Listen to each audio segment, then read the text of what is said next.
Jadi alhamdulillah, bersyukur kepada Allah Subhanahu wa taala kerana kasih sayangnya, rahmannya Allah, rahimnya Allah memberikan kita kesempatan lagi untuk kita bertemu kerana Allah Azza wa Jal.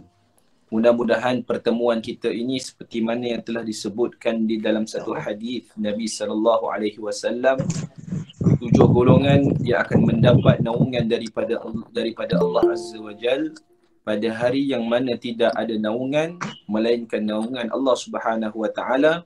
Salah satu daripada golongan tersebut adalah 2 orang lelaki ataupun 2 orang yang mana bertemu kerana Allah dan berpisah kerana Allah. Jadi mudah-mudahan pertemuan kita walaupun secara maya, secara online ni menjadi pertemuan yang ikhlas kerana Allah Subhanahu wa taala, semata-mata untuk mengkaji kalamullah Azza wa Jal. Dan mudah-mudahan perpisahan kita selepas daripada ini untuk menyebarkan dakwah Nabi sallallahu alaihi wasallam kerana Allah Subhanahu wa taala dengan seikhlas-ikhlasnya juga dinilai oleh Allah Subhanahu wa taala, dan dengan sebab itu Allah Subhanahu wa taala akan menaungi kita semua ketika mana kita berada di negeri akhirat nanti, insya-Allah. Amin, amin, amin. Amin, amin ya rabbal alamin. Jadi alhamdulillah, pada minggu yang lepas telah kita dengarkan beberapa perkongsian tafsir daripada surah Al-Fatihah, iaitu ayat yang pertama, Bismillahirrahmanirrahim, dengan nama Allah yang Maha Pemurah lagi Maha Mengasihani. Dan alhamdulillah, baru ni saya ada check lah dekat Google apa buku yang sesuai untuk kita jadikan rujukan dan untuk kita bacalah, supaya bolehlah kita amalkan sedikit sebanyaklah daripada tafsiran tersebut. Dan bila saya cari, terjumpa ada satu tafsiran, nama dia tafsiran Melayu, tafsir Melayu, yang mana telah disusun sendiri oleh Syekh Khalid Syekh Ibrahim. Tak silap saya, Syekh Khalid Syekh Ibrahim ni dia orang Yaman tetapi duduk dekat Malaysia, dan lebih tepat lagi saya rasa duduk di Kedah lah. Banyak beberapa buku tafsir ataupun kitab tafsir yang dia susun dengan terjemahannya, dengan tafsiran yang mudah, untuk kita fahami sedikit sebanyak apa yang dikehendaki oleh Allah Azza wa Jal ataupun apa yang dikehendaki sendiri dari segi aspek tafsir itu sendiri, supaya kita dapat memahami apa yang dimaksudkan, apa yang dikatakan oleh Allah Subhanahu wa taala di dalam ayat-ayatnya, di dalam bukti-buktinya di dalam Al-Quran. Okey. Jadi kalau ada yang dah tengok daripada PDF tersebut, kalau boleh buka. Kalau kita tengok secara kata cepat-cepat lah, kalau kita tengok secara ringkasnya, bahawasanya tafsir yang disusun oleh Syekh Khalid ini merupakan tafsir yang dikenali sebagai tafsir ijmali. Okey, di dalam tafsir ni dia ada 4 jenis tafsir. Pertama kita panggil dia tafsir at-tahlili. Okey, tafsir at-tahlili ni merupakan tafsir yang mana ahli-ahli mufassirin ataupun ulama-ulama tafsir, bila mana dia tafsir ayat-ayat tersebut, dia akan pergi satu-satu ayat secara terperinci dengan dalil-dalil dia, dengan hadis-hadis dia, dan segala apa yang berkaitan dengan ayat tersebut akan dikemukakan di dalam tafsir tersebut. Makna kata tafsir tahlili merupakan tafsir yang paling detail sekali lah. Okay. Dan di dalam tafsir tahlili ni pula, dia ada 3 peringkat lah. Ada tafsir yang dikenali sebagai tafsir saghir. Makna kata tafsir yang dia tahlili juga, kata dia detail tapi ringkas. Okay. Dan yang kedua, peringkat yang kedua kita panggil dia al-wasit. Al-wasit ni dia panjang sikit daripada yang kecil tadi, yang pendek sikit tadi tu. Dan yang ketiga yang panjang lah, seperti mana tafsir At-Tabari dan sebagainya. Tafsir yang medium ni kita boleh kata masukkan seperti mana tafsir Ibn Kathir. Itu termasuk di dalam tafsir yang medium, di dalam tafsir tahlili.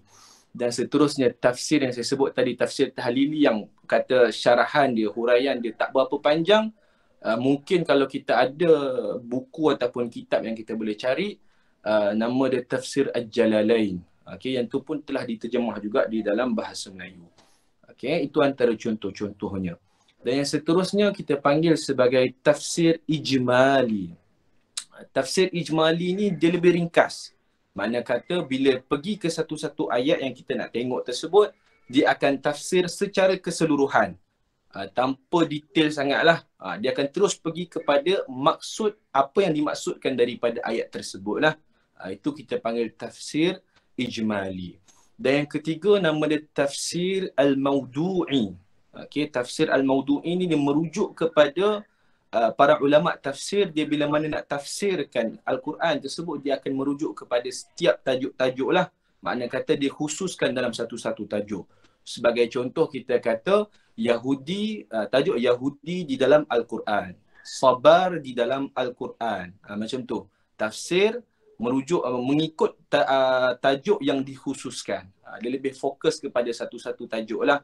Dan ada juga kitab yang terbaru yang mana telah dibuat sendiri ataupun telah diusahakan oleh para ulama Saudi yang dikenali sebagai Mausu'ah Tafsir Al-Mawdu'i.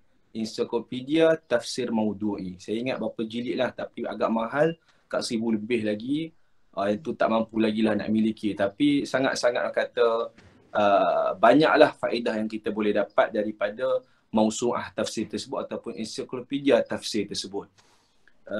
Dan satu lagi kita panggil dia Tafsir Al-Maqarin ataupun Al-Muqaranah.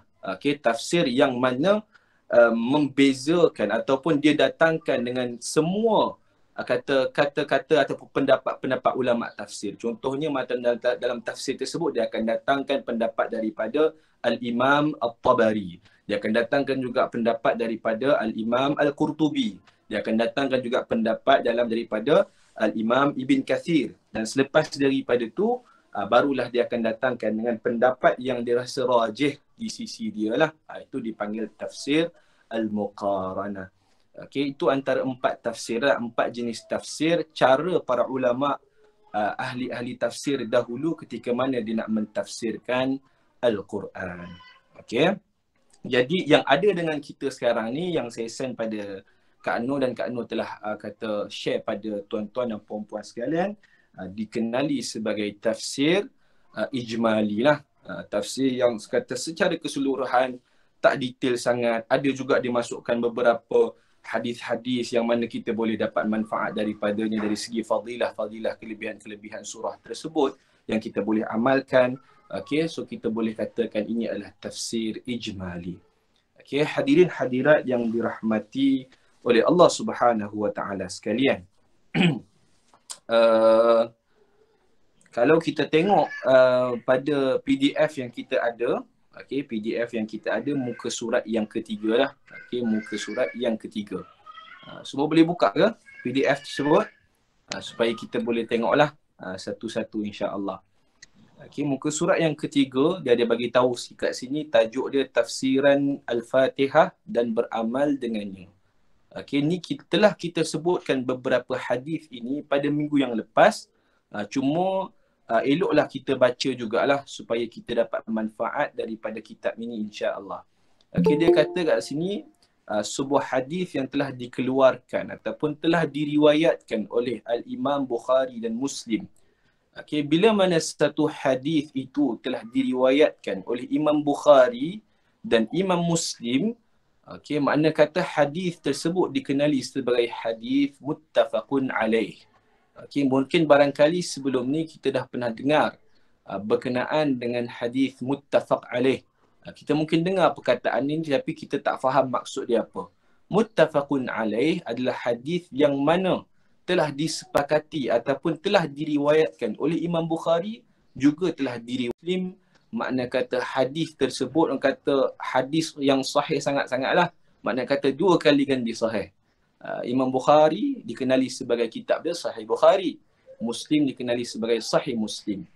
Okay, so bila mana diriwayatkan oleh 2 imam ini, so kita jelas bahawasanya hadis ini merupakan hadis yang sahih dan tak perlulah kita orang kata menilai dia lagi dan tak perlu kita syak lagi daripada hadis ini.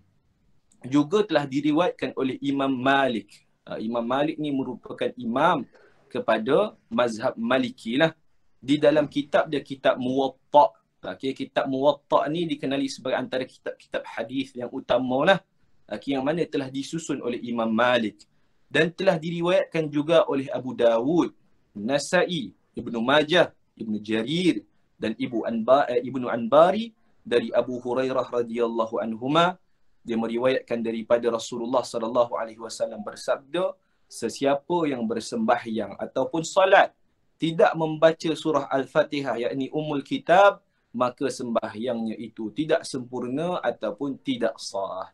Okey, hadis ni telah kita jumpalah pada minggu yang lepas lah, bagi tahu kepada kita kepentingan bagi sesiapa yang solat, wajiblah bagi dia untuk membaca surah Al-Fatihah walaupun sama ada dia ini seorang imam ataupun dia seorang makmum ataupun dia solat seorang diri. Okey.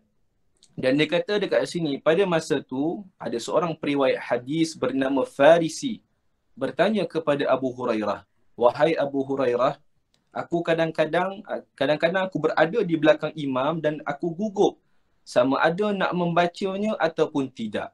Di sini masuklah di dalam perbahasan fiqh lah, sama ada apabila mana seseorang itu solat berjemaah, adakah terlepas daripada membaca surah Al-Fatihah, dan adakah surah Fatihah tersebut haknya kepada imam sahaja. Makna kata kalau imam dah baca, yang makmum perlu baca ataupun tidak. Lalu jawab Abu Hurairah radhiyallahu anhu berkata, bacalah surah Al-Fatihah itu di dalam diri kamu, kerana sesungguhnya aku pernah mendengar Rasulullah sallallahu alaihi wasallam bersabda. Ini satu hadis yang kata cantik lah. Kata yang insya-Allah kita akan lihat kelebihan surah Al-Fatihah itu sendiri. Dia kata dekat sini, Allah pernah berkata, yakni aku Allah, yakni Allah telah membahagikan surah Al-Fatihah itu kepada dua bahagian. Separuh darinya untuk aku dan separuhnya lagi untuk hamba-Ku. Okey, daripada hadis ini kita fahami bahawasanya daripada surah Al-Fatihah Allah Subhanahu Wa Taala telah bahagikan kepada dua bahagian. Okey, bahagian yang pertama adalah untuk Allah Azza wa Jal, dan bahagian yang kedua adalah untuk hamba-hamba Allah Azza wa Jal. Dan aku akan tunaikan apa sahaja yang diminta oleh hamba-Ku itu. Lalu sambung Rasulullah sallallahu alaihi wasallam. Ni hadis yang sangat cantik lah, yang perlu kita kata kalau boleh kita ingat. Sebab apa? Bila mana kita baca surah Al-Fatihah, inilah yang akan berlaku. Kata Rasulullah sallallahu alaihi wasallam, Allah Subhanahu Wa Taala berfirman. Okey. So bila mana kita jumpa satu-satu hadis, bila mana Nabi kata Rasulullah sallallahu alaihi wasallam bersabda, Allah Subhanahu Wa Taala berfirman. Okey, so hadis ini dikategorikan sebagai hadis qudsi. Okey, hadis qudsi. Hadis qudsi ni makna kata makna daripada Allah Subhanahu Wa Taala, makna kata makna daripada hadis itu daripada Allah, okey, tetapi ucapan tersebut daripada Rasulullah sallallahu alaihi wasallam. Itu dikenali sebagai hadis qudsi. Tetapi hadis yang biasa yang mana disebut oleh Rasulullah, yang Rasulullah kata sendiri tanpa ada kata Allah Taala kata ataupun Allah Taala berfirman. Okey, so hadis tersebut adalah makna dan perkataan tu daripada Rasulullah. So kita boleh bezakan dekat sinilah, hadis qudsi makna daripada Allah, kata-kata daripada Rasulullah sallallahu alaihi wasallam. Adapun hadis yang biasa adalah hadis yang mana makna daripada Rasulullah, kata-kata pun daripada Rasulullah sallallahu alaihi wasallam. Okey, so di sini Allah Taala kata, apabila hamba-Ku berkata alhamdulillahi rabbil alamin, okey, segala puji bagi Allah Tuhan sekalian alam, maka aku akan menjawab kepadanya, sesungguhnya hamba-Ku ini telah memuji ataupun memuja aku. Okey, makna kata apabila mana seseorang hamba itu membaca alhamdulillahi rabbil alamin, Allah Subhanahu Wa Taala akan jawab kepada dia, sesungguhnya hamba-Ku telah memuji aku. Okey, so makna kata surah Al-Fatihah ni merupakan wasilah ataupun medium bagi seseorang hamba itu untuk berkomunikasi dengan Allah Azza wa Jalla. Ayat-ayat yang lain mungkin kita tak jumpa hadis seperti ini. Tetapi di dalam surah Al-Fatihah ada pengkhususan dia. Mana kata apabila mana seorang hamba itu membaca ayat-ayat dalam surah Al-Fatihah, maka Allah Subhanahu Wa Taala akan balas dia dengan beberapa jawapan. Okay, dan seterusnya dalam hadis tersebut Allah Taala berfirman, apabila hamba-Ku membaca Ar-Rahman Ar-Rahim, maka aku akan menjawab sesungguhnya hamba-Ku ini mengakui rahmat aku ke atasnya. Okey. Dan seterusnya, apabila mana hamba-Ku berkata Maliki Yaumiddin, maka Allah Taala akan berkata kepadanya, sesungguhnya hamba-Ku ini telah memuliakan aku sebagai pemilik hari akhirat. Okey, dan apabila mana sampai perkataan Iyyaka na'budu wa iyyaka nasta'in, maka Allah Subhanahu Wa Taala akan berkata bahawa ayat ini sebagai pembahagi di antara aku dan hamba-Ku. Okey, nanti kita akan tengoklah tafsiran dia insya-Allah. Dan apabila mana hamba-Ku meneruskan bacaannya, ihdinas siratal mustaqim siratal ladzina an'amta 'alaihim ghairil maghdubi 'alaihim waladdallin. Allah, bila mana hamba-Ku baca dengan ayat tersebut, Allah Taala akan berkata sesungguhnya segala permintaan kamu di dalam ayat tersebut Allah Subhanahu Wa Taala akan perkenankan. Okey, ini antara hadis-hadis yang menunjukkan kelebihan surah Al-Fatihah itu sendiri yang menjadi medium komunikasi seseorang hamba itu kepada Allah Subhanahu Wa Taala. Allah Subhanahu Wa Taala ini sangat dekat dengan hamba-Nya. Okey, dan salah satu contohnya daripada hadis inilah Allah Taala berkomunikasi dengan hamba-Nya, cuma kita tak dengar kata-kata Allah ataupun qaul daripada Allah Subhanahu Wa Taala. Cuma cukuplah kita yang berakidah Ahlus Sunnah wal Jamaah beriman dengan seperti mana yang telah didatangkan oleh Rasulullah sallallahu alaihi wasallam. Kita baca alhamdulillahirabbil alamin. Kita tak dengar pun suara Allah, tapi kita yakin bahawasanya Allah Subhanahu Wa Taala sedang berkomunikasi dengan kita. Rasa dekat dengan Allah, rasa berkomunikasi dengan Allah Subhanahu Wa Taala, itulah tanda seseorang hamba itu dekat dengan Tuhannya. Okey, jadi antara cara untuk kita berkomunikasi dengan Allah dengan membaca surah Al-Fatihah yang mana kita baca setiap kali kita melaksanakan as-salah, setiap kali kita melaksanakan salat. Okey. Hadirin hadirat yang dirahmati oleh Allah Subhanahu Wa Taala sekalian. Jadi kita masuk terus pada ayat yang kedua iaitu alhamdulillahirabbil alamin. Okey, alhamdulillahirabbil alamin. Kalau kita tengok dekat buku ni, dia terus masuk kepada penjelasan daripada hadis tersebut dan dia tidak pergi tafsir satu persatu daripada ayat-ayat tersebutlah. Okey, jadi insya-Allah kita cuba kongsikanlah apa yang kita boleh dapat daripada setiap kalimah-kalimah ataupun ayat-ayat daripada surah Al-Fatihah. Jadi ayat yang kedua, alhamdulillahirabbil alamin, segala puji bagi Allah Tuhan sekalian alam.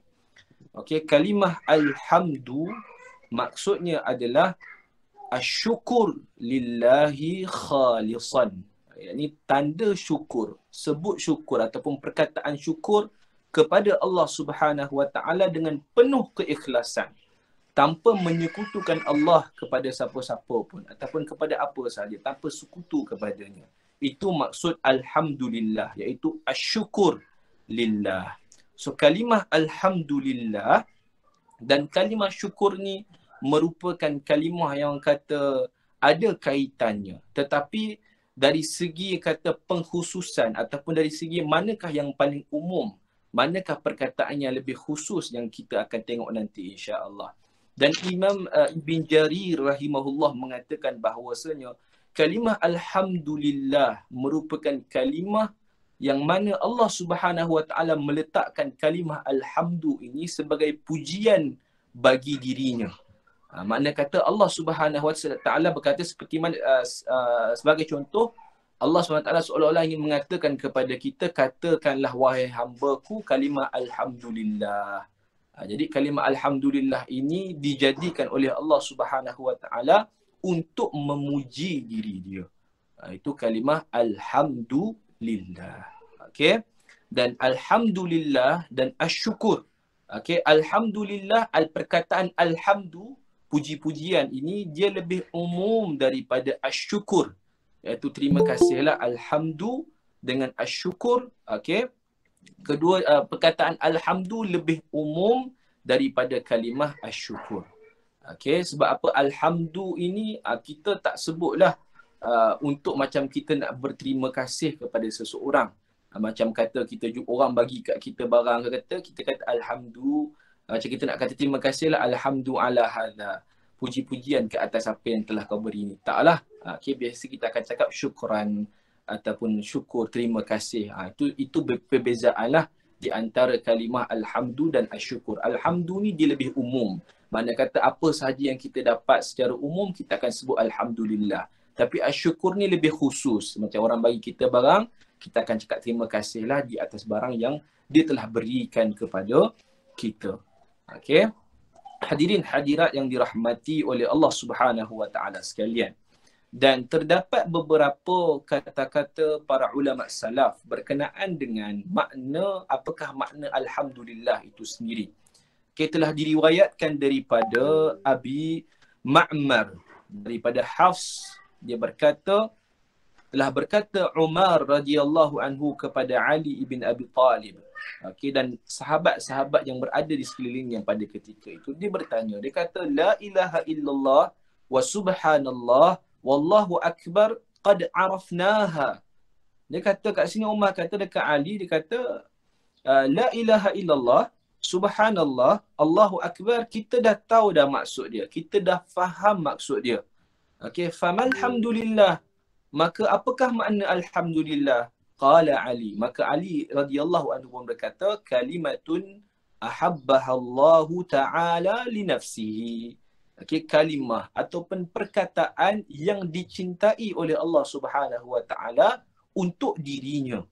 Waradiha li nafsi, dan dia telah redha perkataan tersebut untuk dirinya.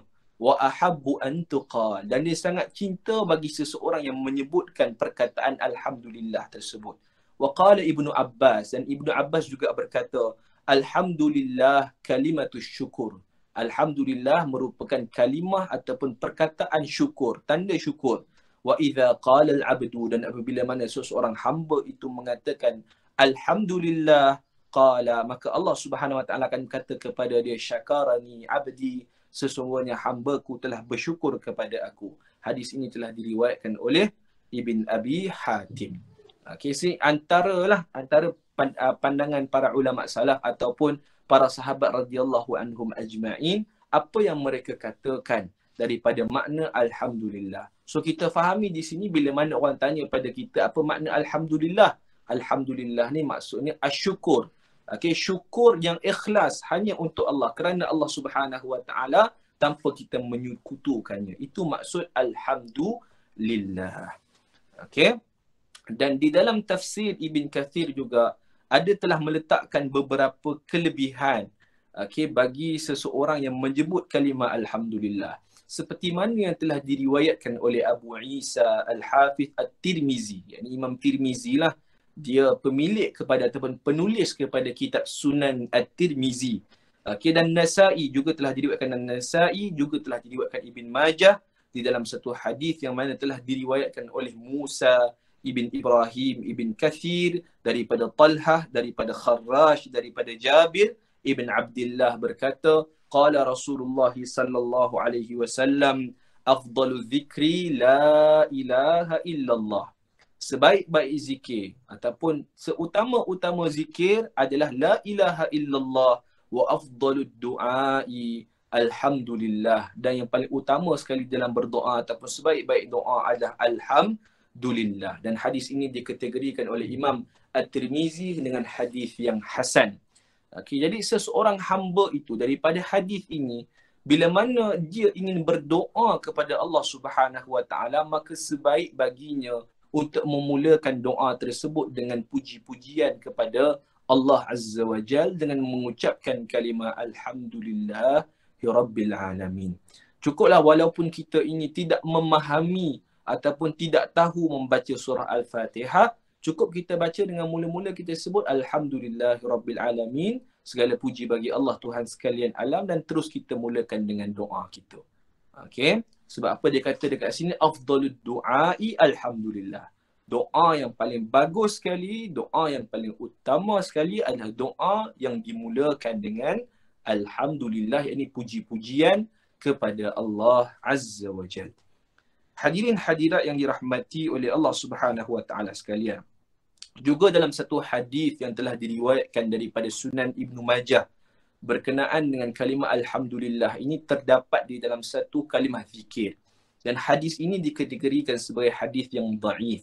Seperti mana yang saya telah katakan bahawasanya para jumhur ulama mengatakan bahawasanya untuk kita beramal dengan hadis dhaif, bagi hadis-hadis yang merujuk kepada kelebihan-kelebihan sesuatu amalan, maka dibolehkan.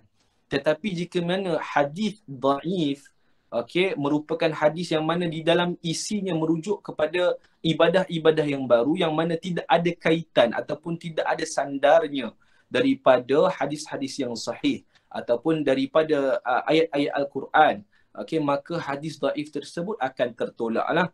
Cuma ia merujuk kepada hadis-hadis yang merujuk kepada hadis yang menunjukkan kelebihan-kelebihan di dalam satu-satu amalan, maka dibolehkan untuk kita beramal dengannya.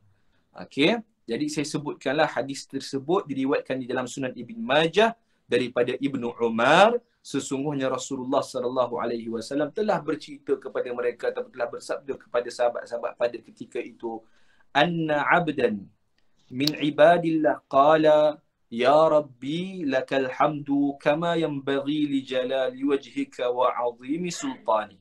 Nabi SAW kata, sesungguhnya ada seorang hamba daripada hamba Allah Subhanahu wa taala telah mengucapkan ya rabbi lakal hamdu kama yanbaghi li jalali wajhika wa azimi sultani. Saya ulang balik semula, ya rabbi lakal hamdu kama yanbaghi li jalali wajhika wa azimi sultani. Saya rasa kita dah biasa dah dengar kalimah zikir ni. Cuma dalam zikir ni ada kalimah alhamdu. Ya rabbi lakal hamdu kama yanbaghi li jalali wajhika wa azimi sultani. So Nabi kata ada seorang hamba daripada hamba Allah sebut zikir ni. Bila mana dua malaikat raqib dan atid, bila dia dengar perkataan tersebut ataupun ucapan zikir tersebut, mereka sampai tak tahu nak tulis apa dekat buku catatan dia. Lalu selepas daripada itu, dua malaikat ini, Nabi SAW kata, fasa'ida ilallah. Maka yang berdua ini, yang kedua-dua malaikat ini naik berjumpa dengan Allah Subhanahu wa taala. Faqala, dan mereka berdua berkata, dua malaikat tersebut berkata, ya Rabbana, wahai Tuhan kami, inna abdan, sesungguhnya seorang daripada hamba engkau, qad qala maqalatan, telah menyebutkan satu-satu perkataan, la nadri kaifa naktubuha, kami tak tahu nak tulis apa dekat dalam buku catatan dia. Dan Allah Subhanahu wa taala berkata, dan sesungguhnya Allah Subhanahu wa taala Maha mengetahui, tapi sahaja je Allah nak tanya pada dua malaikat ni. Allah Taala kata apa? Madza qala abdi, apa yang telah dikatakan oleh hamba-Ku? Qala, dan dua malaikat tadi itu pun berkata, ya Rabbi, wahai Tuhanku, innahu qala, sesungguhnya hamba Engkau telah mengatakan, ya Rabbi lakal hamdu kama yanbaghi li jalali wajhika wa azimi sultani. Faqala Allahu lahuma, maka Allah Subhanahu wa taala berkata kepada dua malaikat tadi, uktubaha kama qala abdi, maka tulislah seperti mana yang telah dikatakan oleh hamba-Ku, hatta yalqani, sehinggalah nanti bila mana dia berjumpa dengan aku, fa ajziyahu biha, maka aku akan berikan ganjaran kepadanya. So daripada hadis ini, saya bagi tahu lagi sekali lah, hadis ini merupakan hadis yang dhaif. Tetapi hadis ini termasuk di dalam hadis fadailul a'mal, iaitu kelebihan-kelebihan di dalam beramal. Jadi boleh, harus kita untuk kita beramalkan dengannya lah. Harus untuk kita beramal dengannya, dan kalau kita tak amalkan pun tak jadi masalah. Sebab apa? Ia termasuk di dalam hadis yang dhaif.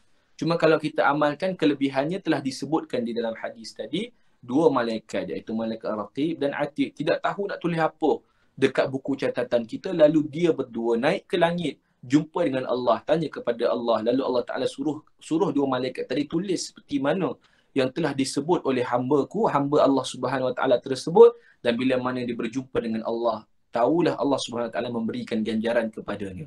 Maknanya kata ganjaran bagi siapa-siapa yang menyebut ucapan zikir tadi, Ya Rabbi lakal hamdu kama yanbaghi li jalali wajhika wa 'azimi sultanik, pastinya ada satu ganjaran yang besar telah dijanjikan oleh Allah Subhanahu wa taala kepada mereka yang menyebutkan ucapan tersebut. Okey, ini antara hadis-hadislah yang mana telah diketengahkan oleh Imam Ibn Kathir di dalam tafsirnya. Tuan-tuan dan puan-puan yang dirahmati oleh Allah Subhanahu wa taala sekalian. Okey, selesailah makna daripada kalimah alhamdulillah. Okey, yang memberi makna segala puji bagi Allah ataupun tanda syukur, sebutan syukur kita kepada Allah Subhanahu wa taala dengan penuh keikhlasan kerananya tanpa kita menyekutukan Allah Azza wa Jalla. Okey. Ar-Rabbu. Okey, alhamdulillahi rabbil alamin. Kalimah Rabb. Okey, Rabbu kalau kita terjemahkan maksudnya Tuhan.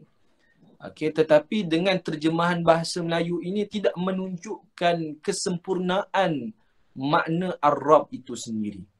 Ar-Rabb memberi makna raja yang mana mentadbir ataupun menguruskan ataupun mentadbir ataupun menguruskan alam ini. Okey, itu maksud Rabb.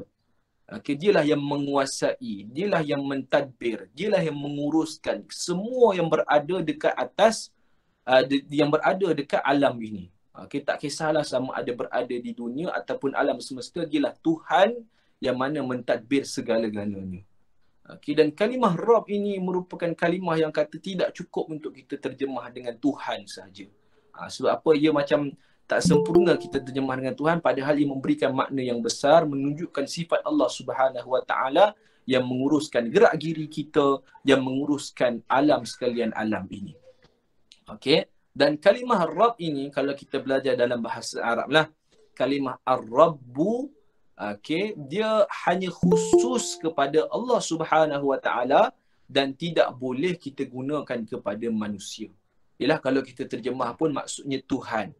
Tetapi kalau kita ambil makna yang lain iaitu menguruskan, boleh tak kita guna perkataan menguruskan ini untuk manusia? Contohnya menguruskan rumah, suri rumah lah. Kita tak sebut Ar-Rabbu Al-Baiti atau Ar-Rabbu Al-Baitu. Sebab apa? Kalimah Ar-Rabbu dengan ada alif lam tersebut hanya untuk Allah Subhanahu wa taala. Tapi kalau kita nak masuk ataupun nak sifatkan satu-satu manusia tersebut dengan kalimah Rabbu ni, maksudnya macam contoh suri rumah, kita akan panggil seperti mana sebagai contoh Rabbul Baiti, suri rumah. Tak boleh letak alif lam dekat awal Ar-Rabbu lah. Yang ni kata faedah lughawiyah ataupun sebagai kalau siapa-siapa belajar bahasa Arab, dia akan tahulah ataupun nak bezakanlah antara perkataan yang ada alif lam dan perkataan yang tidak ada alif lam. Cukuplah saya kongsikan dekat sini. Kalimah Rabb yang ada alif lam, Ar-Rabbu, hanya khusus kepada Allah Subhanahu wa taala. Tapi kalau kita nak sifatkan satu-satu manusia tersebut dengan perkataan Rabbu ini, dengan kita letakkan perkataan yang lain selepas daripadanya. Contohnya, pengurus rumah, Rabbul Baiti. Itu contohlah. Okey, siapa yang ada soalan nanti boleh tanya dekat akhir nantilah, kok ada yang tak faham ataupun ada syak. Hadirin hadirat yang dirahmati oleh Allah Subhanahu wa taala sekalian, dan seterusnya kalimah al-alamin, sekalian alam. Okey, sekalian alam ni maksudnya semua yang wujud kecuali Allah Subhanahu wa taala. Mana kata kalimah al-alamin ini merujuk kepada seluruh makhluk-makhluk Allah yang mana telah diciptakan oleh Allah Subhanahu wa taala dekat alam semesta ini, termasuk di dalam kalimah al-alamin. Tetapi al-alamin ini tak dimasukkan Allah Subhanahu wa taala dalam alamin lah. Sebab apa? Allah Rabbul Alamin. Allah lah Tuhan yang menguruskan alam seluruhnya. So alam semesta ini merujuk al-alamin, merujuk kepada seluruh makhluk-makhluk Allah yang diciptakan oleh Allah Subhanahu wa taala. Dialah Tuhan yang menguruskan, mentadbirkan semua makhluk-makhluk dia. Okay, tanpa Allah Azza wa Jal mengurus kita ataupun kata mentadbir kita, kita tidak akan mampu berdiri dengan sendirinya. Okay, sebab apa? Semua yang Allah Ta'ala berikan, apa yang kita dapat ini semua hasil daripada Allah Subhanahu wa taala yang telah aturkan sejak daripada azali lagi, yang telah menetapkan qada dan qadar kita. Okey, jadi janganlah sesekali kita berasa bangga dengan Allah Subhanahu wa taala. Kalau kita lihat daripada ayat ni, al-alamin, alam semesta ni besar sangat-sangat. Bumi pun kata kalau kita lihat, kalau siapa-siapa tengok Google kan, bumi pun besar kecil macam tu saja. Kalau tengok dekat alam semesta, bumi ni macam tu saja, kecil macam tu saja. Kita ni kecil lagi daripada bumi. Okay, masih lagi menunjukkan kibir, takabur kepada Allah ataupun menunjuk rasa bangga depan Allah SWT, sombong dengan Allah SWT, sehingga tidak melakukan perkara yang disuruhnya dan sentiasa melakukan perkara-perkara yang dimurkainya. Jadi seseorang hamba itu mesti tahu kedudukan dia dengan Allah SWT yang hina dan tidak ada apa-apa. Allah SWT yang mempunyai segalanya, dialah mentadbir kita, dan janganlah sesekali kita menunjukkan kata sombong kita kepada sesiapa pun, bahkan dengan Allah SWT. Antara sifat-sifat orang yang sombong dengan Allah SWT ni adalah dia kurang berdoa, dia kurang bergantung kepada Allah SWT. Dia merasakan segala apa yang dilakukan adalah dengan usahanya, bukan daripada Allah SWT. Maka hati-hati wahai sahabat-sahabat sekalian, tuan-tuan dan puan-puan yang dirahmati oleh Allah SWT, ketahuilah bahawasanya apa yang kita lakukan selama ni, hatta ibadah yang kita lakukan dengan banyaknya, bukanlah kita lakukan dengan kata kudrat yang kita ada ataupun kehendak yang kita ada, bahkan ianya semua datang daripada Allah SWT yang mengizinkan kita untuk melakukan ibadah-ibadah tersebut, untuk berkehendak melakukan ibadah-ibadah tersebut. Tugas kita hanyalah berdoa kepada Allah agar kita sentiasa diistiqamahkan dengan ibadah-ibadah dan perkara-perkara yang telah perkara-perkara baik yang telah diredai oleh Allah Subhanahu wa taala. Hadirin hadirat yang dirahmati oleh Allah Subhanahu wa taala sekalian, jadi jelas dah maksud daripada kalimah alhamdulillahirabbil alamin, segala puji bagi Allah Tuhan sekalian alam. Okey, sebelum kita pergi kepada ayat yang seterusnya, Ar-Rahmanir Rahim, ada apa-apa soalan tak?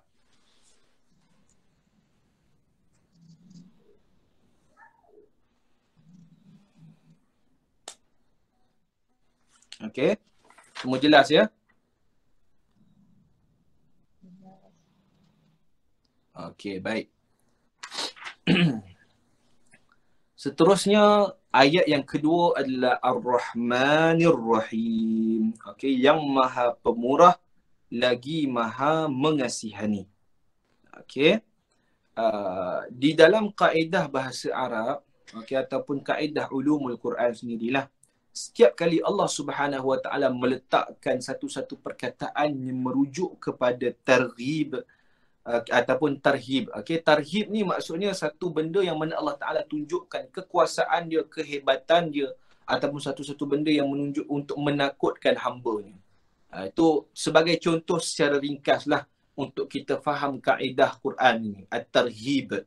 Okey, dan ada satu ayat yang mana merujuk kepada at-targhib. Dan kebiasaannya Allah Subhanahu wa taala bila mana dia telah menunjukkan tarhib dia, kehebatan dia, kekuasaan dia untuk menggerunkan hamba-hambanya, maka selepas daripada itu pasti Allah Subhanahu wa taala akan datangkan dengan targhib.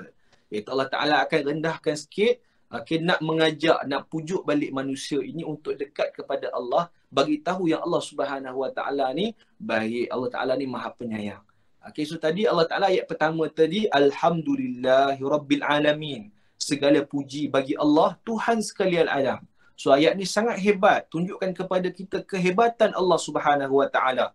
Okay, sehingga kita sendiri pun kata kita ni tak ada apa-apa. Bagi tahu daripada ayat ni, ayat pertama sini saja bagi tahu pada kita yang kita ni tak ada apa-apa melainkan Allah Subhanahu wa taala yang menguasai segala-galanya.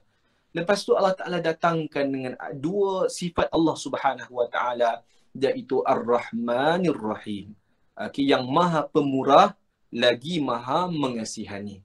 Okay, dan Ar-Rahman, Ar-Rahim ni telah kita sebut tafsir dia di dalam Bismillahirrahmanirrahim, iaitu Ar-Rahman dan Ar-Rahim ini berasal daripada perkataan rahmah, yang mana Ar-Rahman maha pemurah Allah Subhanahu wa taala ini umum untuk seluruh makhluk dia, tak kira sama ada dia binatang ke manusia ke. Dan kalau dia manusia, tidaklah kisah sama ada dia ini kafir ataupun mukmin, akan mendapat rahman daripada Allah Subhanahu wa taala. Dan sifat Ar-Rahim Allah Subhanahu wa taala hanya dikhususkan untuk orang-orang mukmin sahaja. Dan antara kaedah yang kita boleh faham dekat sini bahawasanya adalah setiap nama Allah dalam Al-Quran, nama-nama Allah ada sifatnya. Okey, Ar-Rahman, nama Allah. Sifat dia apa? Sifat dia Maha Pemurah lah. Okey, Ar-Rahim, okey, tu nama Ar-Rahim. Okey, sifat dia apa? Maha Mengasihani. Setiap nama-nama Allah yang ada dekat dalam Al-Quran turut ada dalam nama tersebut sifat Allah Subhanahu Wa Taala, iaitu 99 nama dia. Okey, jadi tak cukuplah kita mengatakan bahawasanya sifat Allah ni ada 20 saja. Okey, bahkan sifat Allah ni sangat banyak dan ia berkait rapat dengan nama-nama Allah yang mana telah Allah Taala sebutkan, telah sifatkan, telah namakan seperti mana yang telah dikehendaki di dalam Al-Quran maupun daripada hadis Nabi sallallahu alaihi wasallam. Hadirin hadirat yang dirahmati oleh Allah Subhanahu Wa Taala sekalian. Sekejap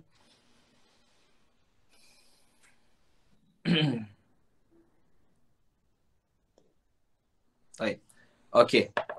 Jadi kita pergi untuk Ar-Rahman Ar-Rahim ni tak apalah, dah jelas bagi maksud dia. Kita akan masuk kepada yang seterusnya, iaitu Maliki Yaumiddin, yang menguasai hari pembalasan. Okey. Bagi mentafsirkan ayat ini, ada ahli tafsir ataupun ulama tafsir daripada kalangan tabi'in, iaitu Ad-Dhahhak mengatakan daripada Ibn Abbas radhiyallahu anhu berkata, Maliki Yaumiddin maknanya adalah la yamliku ahadun ma'ahu fi dhalikal yaum hukman kamilkihim fid dunya. Okey, Allah Taala kata tidak ada siapa-siapa pun yang akan memiliki pada hari tersebut bersama dengan Allah Subhanahu Wa Taala, melainkan hanyalah Allah Subhanahu Wa Taala sahaja yang memiliki hari tersebut. Okey, yang dulunya tuan-tuan, Maliki Yaumiddin ni maksudnya adalah yang menguasai hari pembalasan. Hari di mana kita akan dibangkitkan di depan Allah Subhanahu Wa Taala dengan segala amalan yang telah dilakukan, okey, untuk dihitung oleh Allah Subhanahu Wa Taala satu persatu. Okey. Pada hari tersebut yang mana sebelum ini kita ketahui bahawasanya Allah Subhanahu Wa Taala mempunyai malaikat-malaikat yang mana telah ditugaskan oleh Allah Subhanahu Wa Taala untuk melakukan beberapa perkara. Pada hari tersebut tidak ada siapa-siapa pun yang akan bersama dengan Allah yang ataupun yang ditugaskan oleh Allah Subhanahu Wa Taala untuk menguruskan hari pembalasan tersebut, melainkan Allah Subhanahu Wa Taala, Allah Azza wa Jal, yang akan menghitung seluruh hamba-hambanya, amalan hamba-hambanya. Okey, yang kita faham sebelum ni, Allah ada malaikat-malaikat yang dicipta untuk melaksanakan beberapa tugas, tapi pada hari itu tidak ada siapa-siapa pun yang memiliki apa-apa, melainkan Allah Subhanahu Wa Taala yang menguasai segalanya. Hatta kita sendiri yang dulunya ada pelbagai harta dan jawatan, pada hari itu bila mana seseorang hamba Allah ataupun anak-anak Adam itu mati, tidak apa yang dia bawa melainkan amalan-amalan yang telah dilakukan, bekalan-bekalan yang telah dilakukan ketika mana dia berada di muka bumi ini, ketika mana dia berada di dunia ini. Okey. Hadirin hadirat yang dirahmati oleh Allah Subhanahu Wa Taala sekalian, dan Yaumuddin, yaum maksudnya adalah harilah. Al-yaumu maksudnya hari. Yaumu maksudnya hari. Ad-din adalah hari pembalasan. Yaumul hisab lil khalaiq, iaitu hari untuk dihitung, dihisap segala amalan-amalan makhluk Allah Subhanahu Wa Taala pada hari kiamat. Tuan-tuan dan puan-puan yang dirahmati oleh Allah Subhanahu Wa Taala sekalian,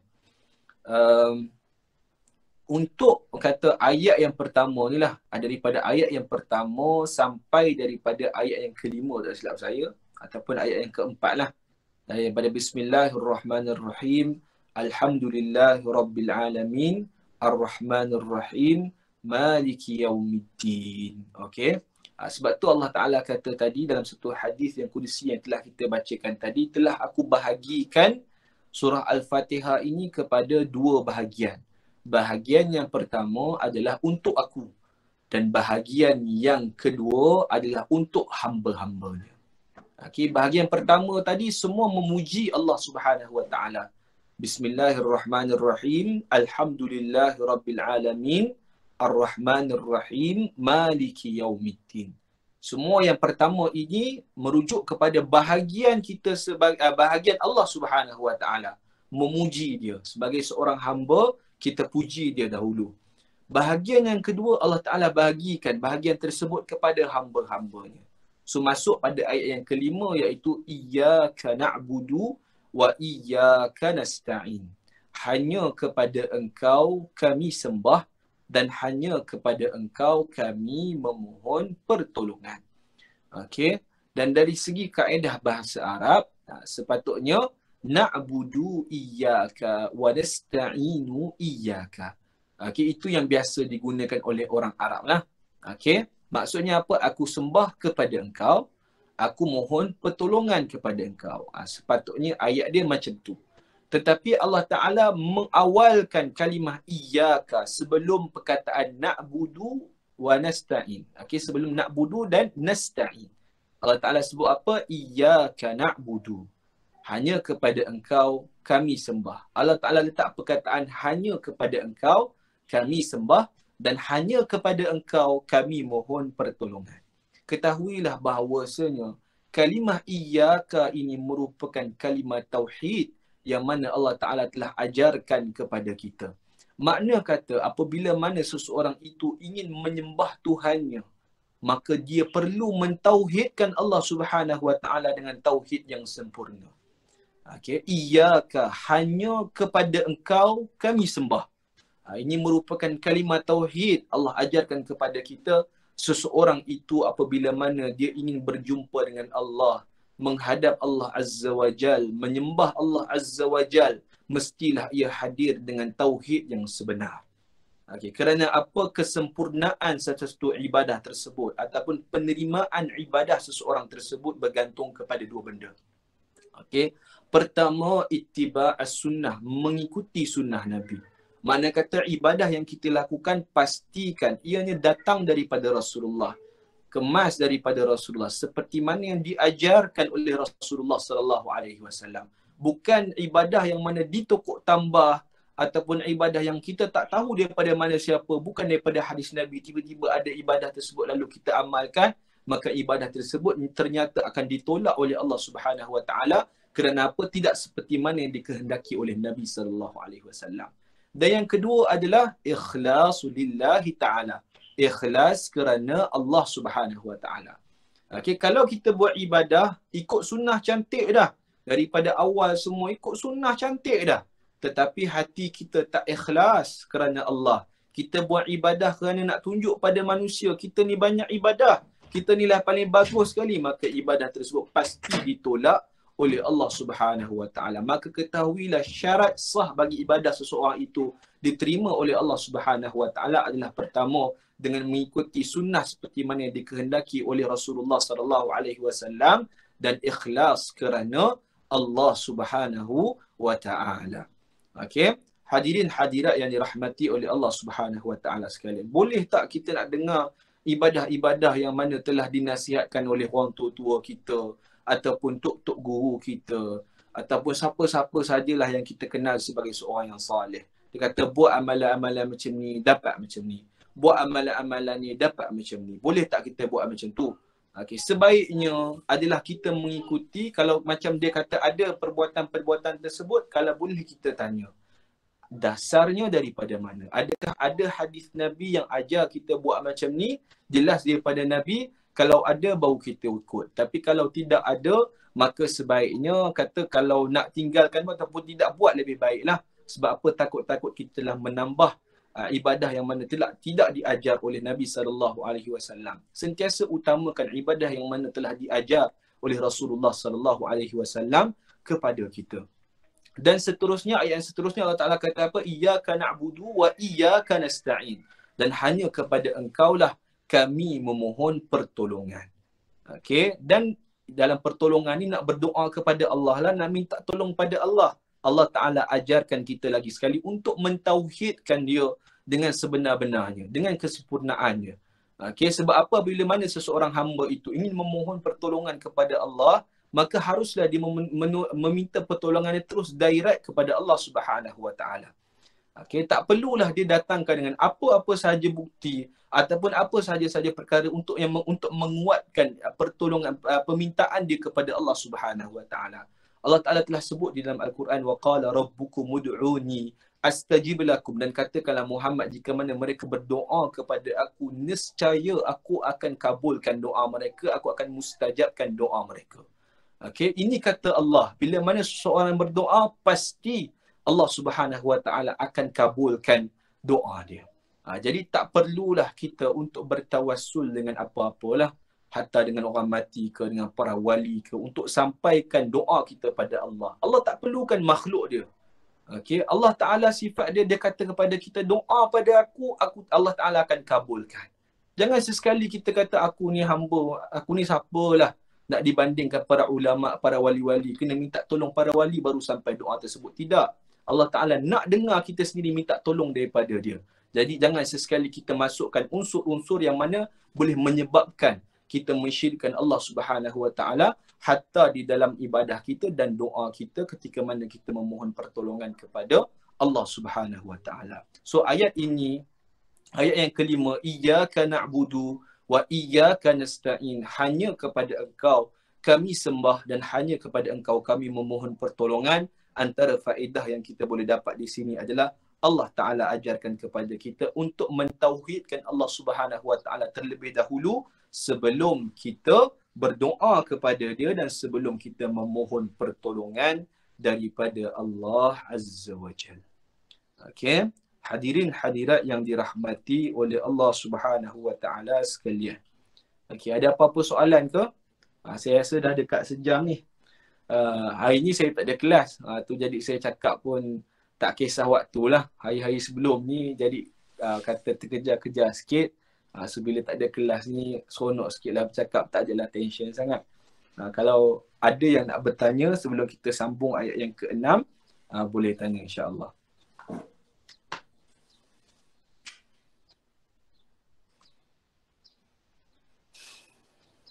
Okey. Jelas ke semua? Ke semua dah tidur dah ni? Dengar Ustaz. Dengar Ustaz. Boleh sambung lagi ke ni? Boleh. Boleh ya? Ya. Okey, baik. Dia sambung sikit lagi lah. Kalau boleh kita habiskan sampai ayat yang ke-7 lah. So minggu depan nanti kita boleh masuk surah An-Nas pula. Okey, baik. Ayat yang ke-6. Sekejap ya. Apa yang boleh kita kuasakan kat sini lagi.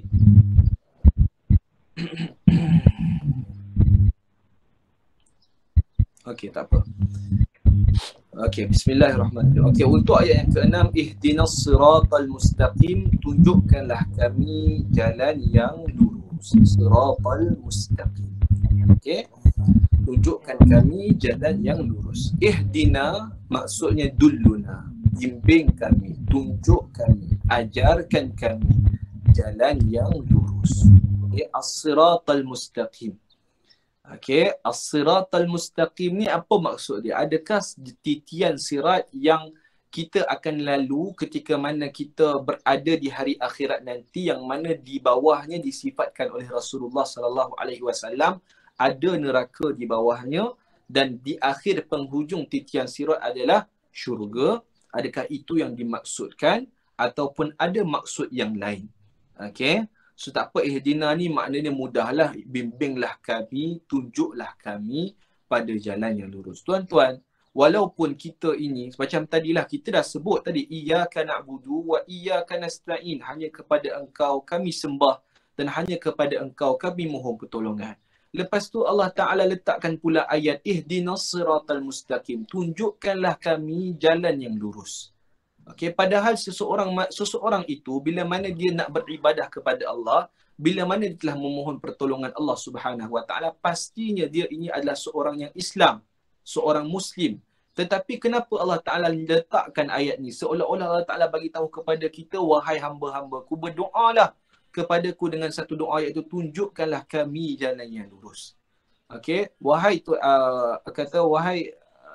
tuan-tuan dan puan-puan yang dirahmati oleh Allah SWT sekalian, kata ihdina ni, tunjukkanlah kami. Kita kena sentiasa berdoa kepada Allah agar sentiasa diberi hidayah oleh Allah SWT untuk melakukan perkara yang diridai olehnya. Walaupun kita telah Muslim, walaupun kita telah berada di dalam, kita telah mukmin, telah beriman kepada Allah, tetapi hidayah Allah ini haruslah kita sentiasa berdoa untuk mendapatkannya. Kerana tanpa hidayah daripada Allah, tidaklah kita ingin menjadi hamba yang terbaik dan hamba yang seperti mana yang dikehendaki oleh Allah Subhanahu Wa Taala. Okey, seorang kafir, okey, mungkinlah kita boleh doakan hidayah untuk dia. Moga-moga dia dapat hidayah untuk masuk Islam. Tapi kita yang dah Islam ni, Allah ajarkan kepada kita untuk minta pada Allah agar Allah Ta'ala hidayahkan kepada kita kepada jalan yang lurus tadi. Okey. So mana kita walaupun kita Muslim, walaupun kita telah beriman kepada Allah, hati kita ini hati manusia yang sentiasa goyah. Hati yang sentiasa dibisiki oleh syaitan, yang diganggu oleh syaitan, yang sentiasa digoda oleh nafsu untuk melakukan perkara-perkara maksiat yang dimurkai oleh Allah Subhanahu Wa Taala. Sebab tu Allah Taala tekankan pada kita dekat sini, walaupun kau itu Muslim, walaupun kau telah beriman kepada Allah Subhanahu Wa Taala, maka mintalah hidayah pada Allah Subhanahu Wa Taala sepanjang masa. Sebab itu kita kena baca surah Al-Fatihah tiap-tiap kali kita solat. Okey, doa pada Allah hari-hari, Allah Ta'ala hidayahkan kepada kita pada jalan yang lurus. Okey. Jadi makna siratal mustaqim, okey, siratal mustaqim ini bukanlah, para ulama mengatakan bahawasanya bukanlah maksud siratal mustaqim ini adalah titian sirat. Okey, tetapi siratal mustaqim, jalan yang lurus ini adalah maksudnya adalah Islam. Okey, hidayahkan kepada kami pada jalan yang Islam ataupun jalan yang mana diredai oleh Allah seperti mana yang Allah Ta'ala kehendaki. Okey. Dalam satu ayat yang lain Allah Ta'ala ada sebut juga. Okey, dalam satu ayat yang lain Allah Ta'ala telah sebutkan berkenaan dengan makna siratal mustaqim. Ini antara contohlah kata kita mentafsirkan ayat Al-Quran dengan ayat Quran yang lain. Okay, ketika mana dalam satu ayat yang mana kita boleh lihat di dalam surah Nisa, ayat yang ke-70, okay, surah Nisa, ayat yang ke-70, Allah Ta'ala sebut, وَمَنْ يُطِعِ اللَّهَ وَالرَّسُولَ, siapa-siapa yang mentaati Allah Subhanahu Wa Ta'ala dan Rasulnya, فَأُولَٰئِكَ مَعَ الَّذِينَ أَنْعَمَ اللَّهُ عَلَيْهِمْ, maka mereka lah orang-orang yang mana bersama dengan orang-orang yang telah diberikan nikmat Allah kepada mereka. Okay, so tadi kita telah sebutlah ihdinas siratal mustaqim, tunjukkanlah kami jalan yang lurus. Okey, so antara kaedah tafsir yang lain adalah kita tafsir dengan ayat Quran yang lain yang memberi makna ayat tersebut, yang mana nanti kita akan jumpalah dalam siratal ladzina an'amta alaihim. Baik, saya kongsikan sedikit lagi lah daripada makna Islam tersebut. Ada satu hadis yang mana telah diriwayatkan oleh Imam Ahmad. Okey, hadis ni agak panjang sikit, saya bacalah supaya kita dapat manfaat daripadanya. Hadis yang telah diriwayatkan daripada Nawas ibn Sam'an daripada Rasulullah sallallahu alaihi wasallam bersabda, daraballahu mathalan siratan mustaqima. Allah Subhanahu wa taala telah memberikan perumpamaan berkenaan dengan siratal mustaqim ni apa dia. Okey. So Nabi kata wa ala janbatay as-sirati suwaran. Okey. Sirat maksudnya jalan lah. So Nabi kata dua di antara jalan tersebut, mana kata sebelah-sebelah jalan tersebut ada dinding. Okey, suwaran. Fihima abwabun mufattahatun. Dan di dinding-dinding tersebut ada pintu-pintu yang terbuka. Okey, so kat sini Allah Ta'ala sifatkanlah siratal mustaqim ni ianya satu jalan. Okey, dan di antara jalan tersebut, mana kata sebelah-sebelah dia ni ada dua dinding. Dan di dinding tersebut ada pintu-pintu yang terbuka. Wa ala abwabin suturun murkhatun. Okey, dan di atas pintu tersebut ataupun dekat pintu tersebut ada langsir ataupun ada tirai yang samar-samar ataupun tirai yang kata kita panggil apa transparent lah, yang transparent. Wa ala babis siratin da'in, dan di atas pintu sirat dekat atas tersebut, okey, ada yang memanggil kepada kita, ya ayyuhan nas udkhulus sirata jami'an wala ta'awwaju. Wahai manusia, masuklah ke jalan yang lurus ini kesemuanya, wala ta'awwaju, dan janganlah sesekali kau berpaling daripadanya. Wada'in yad'u min fawqis sirat. Okey. Dan ada juga yang panggil di atas sirat tersebut. Fa idza arada al-insan an yaftaha shay'an min tilka al-abwab qala wayhak la taftahu fa innaka in fatahtahu talijhu. Okey, dan daripada tempat tersebut juga ada yang mengingatkan kita jangan sesekali kita pergi kepada pintu-pintu tersebut. Ataupun tadi yang jalan kita dah berada di jalan yang lurus, dah berada di jalan Islam. Jangan sesekali kita masuk ataupun pergi berpaling daripada jalan tersebut pergi kepada pintu-pintu tadilah. Okey, kerana apa? Ia akan mencelakakan kamu. Okey, dan Nabi kata kat sini fasiratu al-Islam. Jalan tersebut adalah Islam. Wasuwaran, dan dinding tersebut adalah hududillah, had Allah ataupun batasan yang mana Allah telah bataskan kepada hamba-hambanya. Wal abwabu mufattahatun, dan pintu-pintu yang terbuka yang disebut tadi adalah perkara-perkara yang telah diharamkan oleh Allah Subhanahu wa taala. Wa dzalika da'i ala ra'sis sirat, dan orang yang mana duk panggil kita dekat atas sirat tadi adalah kitab Allah iaitu Al-Quran. Ajak kepada kita masuklah ke dalam jalan siratal mustaqim, tapi jangan pergi ke tempat lain. Wada'i min fawqis sirat wa'idhullahi fi qalbi kulli muslim, iaitu peringatan daripada Allah Subhanahu wa taala kepada setiap muslim. Okey, boleh jelas tak? Lagi sekali lah saya ulang hadis ni. Okey, siratal mustaqim ni seolah-olah kita berada di satu jalan. Okey, dan di jalan tersebut ada dua, sebelah-sebelah dia ada dua dinding. Okey, dan di dinding tersebut ada pintu-pintu. Dan sebelum kita nak masuk pintu tersebut, pintu sirat ni, mula-mula kita nak masuk sirat ni, ada orang panggil dekat atas tersebut, so kita masuk ke dalam jalan Allah iaitu jalan Islam.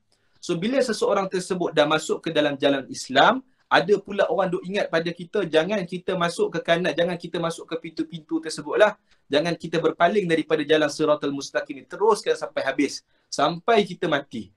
Okay, so tadi perumpamaan tadi bagi tahu kepada kita sebelum kita nak masuk sirat, ada yang panggil kita masuk ke dalam jalan Islam tersebut iaitu Quran. Quran bagi tahu kepada kita cara sebenar yang mana dikehendaki oleh Allah Subhanahu Wa Taala sebagai seorang Muslim. So bila kita dah berpegang dengan Al-Quran, kita berada di dalam landasan yang sebenar, jalan Islam yang sebenar. Tetapi di dalam jalan Islam yang sebenar tersebut ada batasan-batasan yang mana Allah Taala telah letakkan untuk tidak sesekali kita melepasi daripada batasan tersebut, iaitu pintu-pintu yang terbuka tadi, iaitu pintu-pintu yang mana telah diharamkan oleh Allah Subhanahu Wa Taala. Dan yang mengingatkan kita untuk tidak masuk ke dalam pintu-pintu yang diharamkan oleh Allah Subhanahu Wa Taala tadi, dalam hadis tadi bagi tahu adalah peringatan daripada Allah, iaitu hidayah daripada Allah untuk kita kekal di dalam jalan yang diredai oleh Dia. Okey, so sebab itulah seseorang Muslim itu kita sentiasa berdoa kepada Allah agar dihidayahkan oleh Allah Subhanahu Wa Taala untuk tidak sesekali melakukan ataupun melencong daripada perkara yang mana telah ditetapkan oleh Allah Subhanahu Wa Taala untuk Dia berikan keredaan baginya. Okey, itu maksud ihdinas siratal mustaqim. Dan seterusnya yang terakhir sekali untuk hari ini adalah ayat yang terakhir, siratal ladzina an'amta alaihim ghairil maghdubi alaihim waladdallin. Okey, sesungguhnya jalan yang telah engkau beri nikmat ke atas mereka, ghairil maghdub. Ghair ini bukanlah, okey, sirat maksudnya jalan, alladzina maksudnya yang, an'amta yang telah engkau beri nikmat, alaihim ke atas mereka. Jalan yang telah engkau beri nikmat ke atas mereka, ghairi. Ghairi ni maksudnya bukanlah, bukan pula al-maghdubi, jalan yang mana telah engkau marah, alaihim ke atas mereka, waladdallin, dan bukan pula jalan bagi orang-orang yang sesat.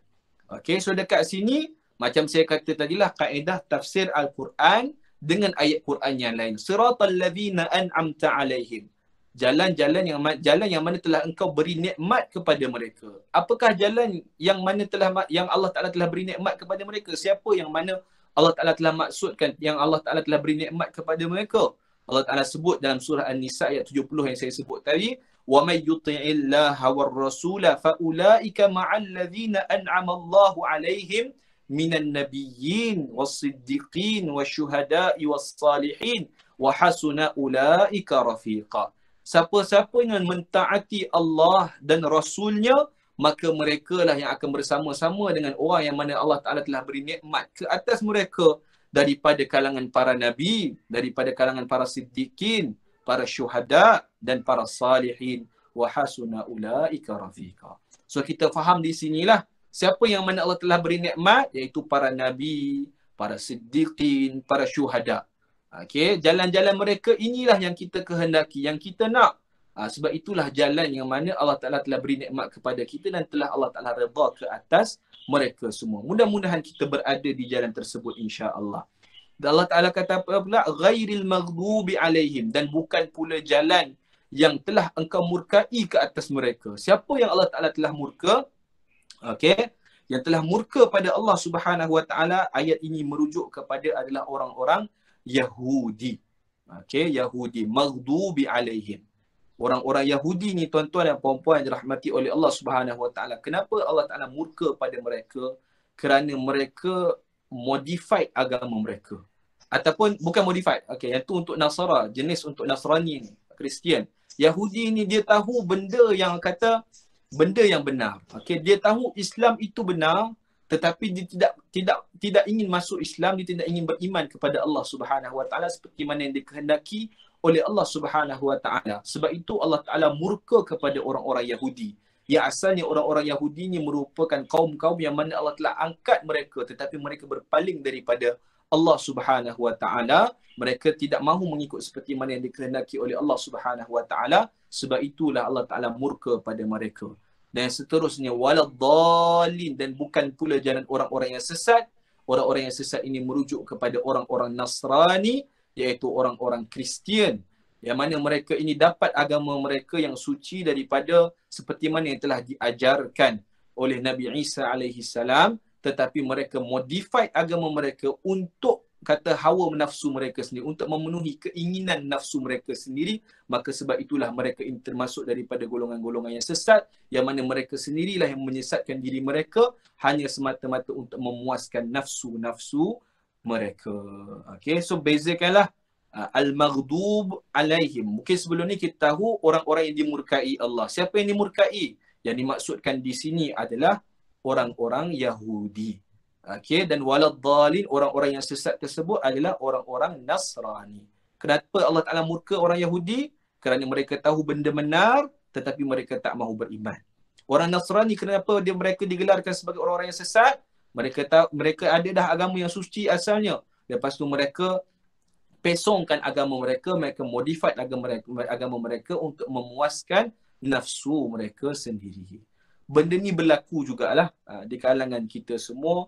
Kita tahu benda tu semua Allah Ta'ala murka. Kalau kita buat benda ni Allah Ta'ala tak suka, tapi kita buat juga. Takut-takut kita disamakan, sama seperti mana orang Yahudi.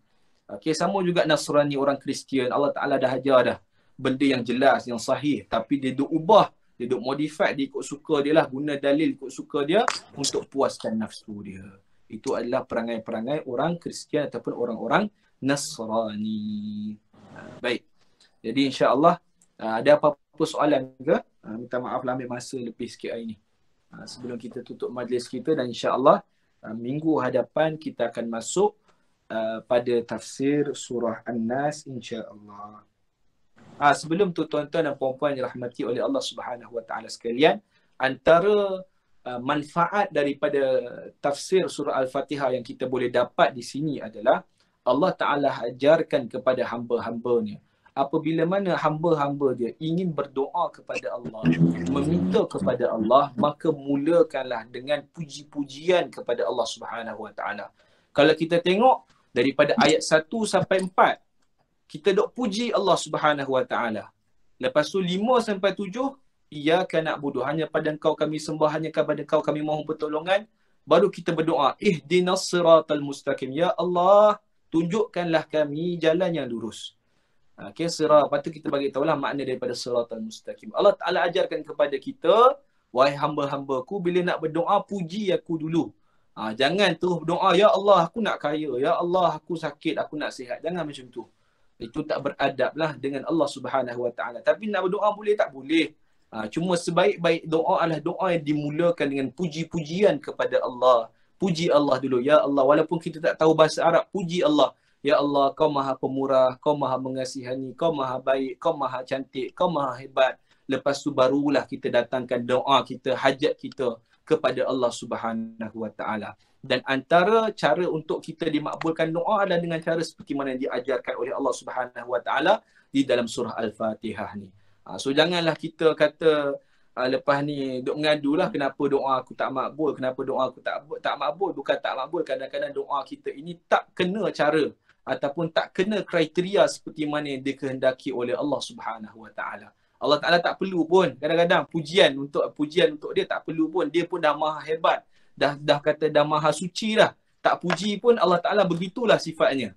Tetapi Allah Taala ajarkan kepada kita, wahai hamba-hamba dia ni, nak berdoa puji Allah dulu baru minta pada Allah Subhanahu Wa Taala. Okey. Baik, minta maaflah di atas kekurangan. Selama perkongsian ni saya cuba kongsikanlah mana yang saya rasa penting untuk kita dapat daripada faedah-faedah yang kita boleh hadami, yang kita boleh fahami daripada surah Al-Fatihah, supaya bila mana kita baca surah Al-Fatihah ini lebih kita menghayati dia, lebih kita dapat dalami dia apa yang dimaksudkan oleh Allah Subhanahu Wa Taala di dalam surah Al-Fatihah ini, insya-Allah. Okey, tetapi janganlah paksa bila solat nanti duk tafsir ayat surah Al-Fatihah ni dalam solat kita, jangan sampai macam tu. Okey, cukup kita rasa kehebatan Allah. Alhamdulillah, segala puji bagi Allah Tuhan sekalian alam. Kita tak ada apa. Allah Maha Pemurah, dah banyak bagi rezeki pada kita. Maliki Yaumiddin, Allah yang menguasai hari pembalasan dekat akhirat nanti, kita tak ada apa-apa. Okey, cukup sekadar tu macam tu lah. Tak payahlah duk fokus nak tafsir satu-satu, nak rasa sangat-sangat kan sampai melambatkan solat kita. Tu tak payahlah. Kita dah faham, itu menambahkan lagi zauq kita, rasa kita, insya-Allah. Okey. Ada soalan ke? Ustaz, maknanya sebaik-baiknya sebelum kita berdoa ni kita baca surah Al-Fatihah sampai habis lah, macam tu ke Ustaz? Tidaklah dinasihatkan ataupun disyariatkan untuk kita baca Al-Fatihah dulu sebelum kita baca doa.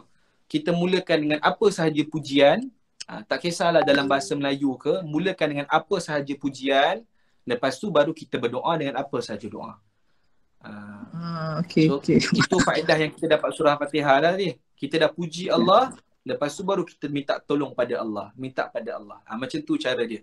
So pujilah dengan apa pujian yang berhak bagi Allah ataupun yang telah disifatkan oleh Allah untuk dirinya. Lepas tu baru kita berdoa kepada Allah Subhanahu Wa Taala. Lepas ni bolehlah perbaiki doa kita, insya-Allah. Walaupun dalam bahasa Melayu puji Allah Taala, insya-Allah. Bismillah tu dulu lah juga Ustaz. Bismillah dulu. Bismillah tu kita mula pun tak ada apa lah. Ada tu bau alhamdulillah ya. Bismillah dulu. Bau alhamdulillah. Sekadar macam tu pun tak apa. Bismillahirrahmanirrahim. Alhamdulillahirabbil alamin. So ya Allah ya Tuhanku. Ataupun nak buat macam Fatihah tadi pun tak apa juga, sampai Maliki Yaumiddin, lepas tu kita doa. Boleh lah kalau kita nak masukkan dalam bahasa Arab lah, tapi tak syarat lah. Yang doknya bismillah dulu ya. Bismillah dulu ya. Yang penting bismillah semualah. Mulakan dengan nama Allah. Ayat Fatihah kan bismillah. Termasuk dalam surah Al-Fatihah. Sebab itulah saya pernah pesan lah. Kadang saya pernah jumpa sebelum ni, ada orang buat umrah dan dia pun memang tak pandai baca Quran. Dah tua dah, baca Quran pun tak pandai. Kata alif bata pun dia tak tahu, melainkan surah Al-Fatihah saja dia tahu. Lepas tu saya kata, tak apalah, amalkan surah Al-Fatihah, bacalah surah Al-Fatihah banyak-banyak, niatkan supaya, sebab Al-Fatihah ni daripada ayat Quran juga. So mudah-mudahan dengan dia baca surah Al-Fatihah ni samalah seperti mana dia baca Al-Quran, seperti mana ayat-ayat yang lain. Sebab apa Allah Ta'ala sebut, Nabi SAW kata, siapa-siapa baca Al-Quran, setiap huruf yang kita baca tu pahalanya 10 kali ganda pahala. Nabi tak kata alif lam mim 10, tapi alif 10, lam 10, mim 10. Okay, kalau macam kita ni macam tak sempat nak belajar ke, tak ada peluang nak belajar ke, Al-Fatihah saja kita tahu, bacalah Al-Fatihah banyak-banyak. Mudah-mudahan menjadi kata bekalan bagi kita lah, iaitu bekalan kita seolah-olah macam kita baca Al-Quran lah. Sebab Al-Fatihah pun ayat Quran juga. Okay. Ada peluang belajar supaya boleh baca ayat-ayat yang lain. Ada lagi soalan ke?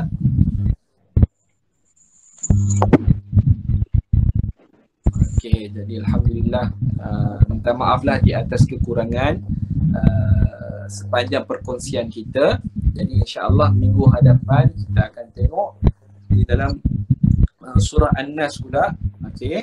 Nanti tuan-tuan dan puan-puan boleh buka lah muka surat yang ke-10 di dalam PDF yang saya telah hantar, iaitu surah An-Nas, yang ke-7.